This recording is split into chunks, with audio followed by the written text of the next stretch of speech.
Hey guys, this is Jerry from the Shooter's Value, here to talk to you today about the CPX2 from SCCY Industries. SCCY Industries is a manufacturer out of Daytona, Florida, established back in 2003.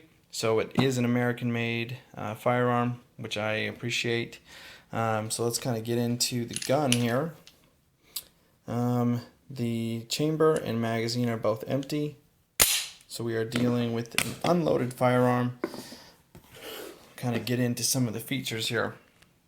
Now, the CPX2 does have a steel slide, a 3.1 inch steel barrel, and a steel recoil spring guide rod. Now, I know a lot of the manufacturers are going to the polymer guide rods.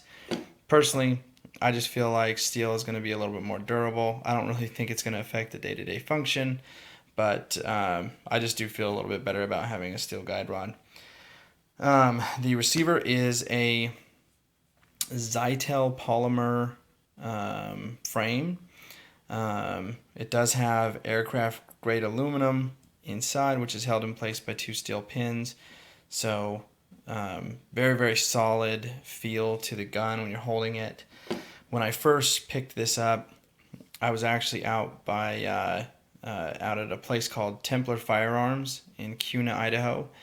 I was talking with the owner, kind of expressing some of the concerns that I had and some of the factors that were going to affect my purchase. He said, hey, if budget is a factor, take a look at SCCY Industries. I had never even heard of the CPX2, let alone SCCY Industries. And so I went home, did some research, came back really excited about this. Obviously, this is the gun that I did purchase. And so I'll kind of get into a little bit why. When he first brought it out and I held it, the first thing that I noticed was just the grip. The amount of purchase that I could get on it, it feels like I'm holding a full-size firearm. Now, it's not overwhelmingly thick, it's not long, but where you're gripping it at, it really does feel like you're holding a full-size firearm, and I really did appreciate that, that feel to it. The price point was $289.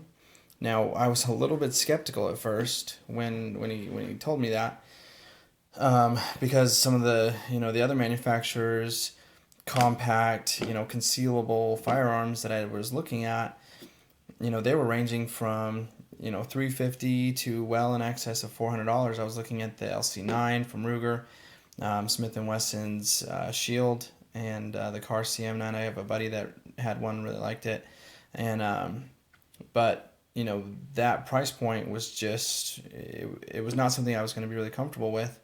So at $289, I thought, man, that's a home run for me. So picked it up, and I've just been really happy with it ever since. Now, like I said, it is a concealable firearm. That being said, it is a little bit thicker than what some of the other manufacturers have to offer. So that, may be something that you need to consider. It is almost an inch thick. So as far as the overall profile of the firearm, it's actually pretty similar to, I would say, the Shield or the LC9. So not too overwhelmingly large on the profile, but it is just a little bit thick.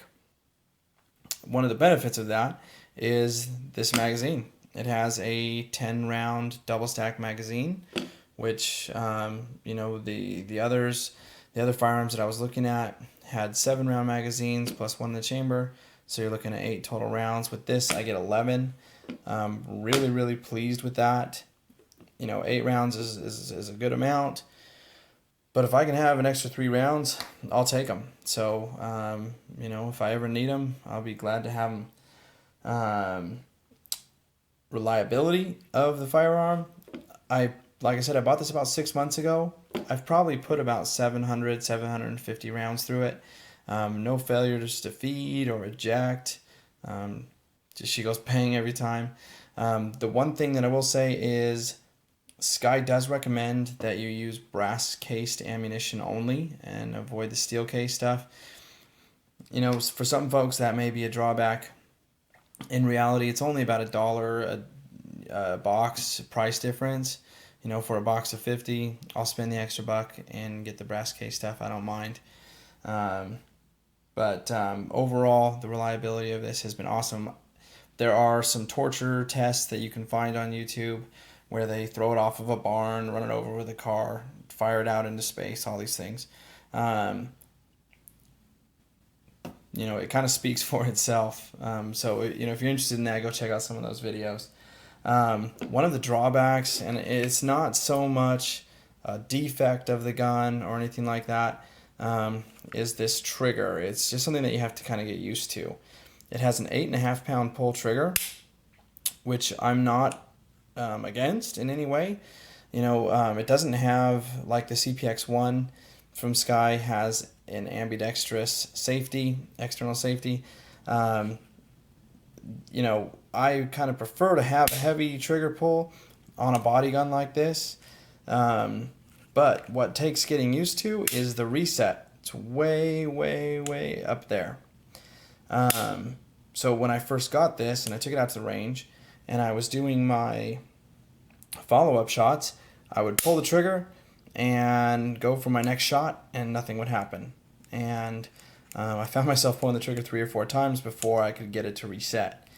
Initially I thought it was a malfunction, but it was just, I had to get used to this trigger. As with any firearm, especially a firearm that you're going to carry every single day, I really think that you need to take the time to practice, get used to it. Every gun is going to have its kind of quirks, but work on it so that you get that muscle memory of where to reset that trigger, so that in the event that you are in a high stress kind of situation, that your muscle memory knows to bring that trigger all the way forward to reset it. So I'm going to go ahead and wrap it up. Really, really impressed with this gun, the SCCY CPX2. If you liked the video, comment, subscribe, like the video, and thanks for watching. Take care.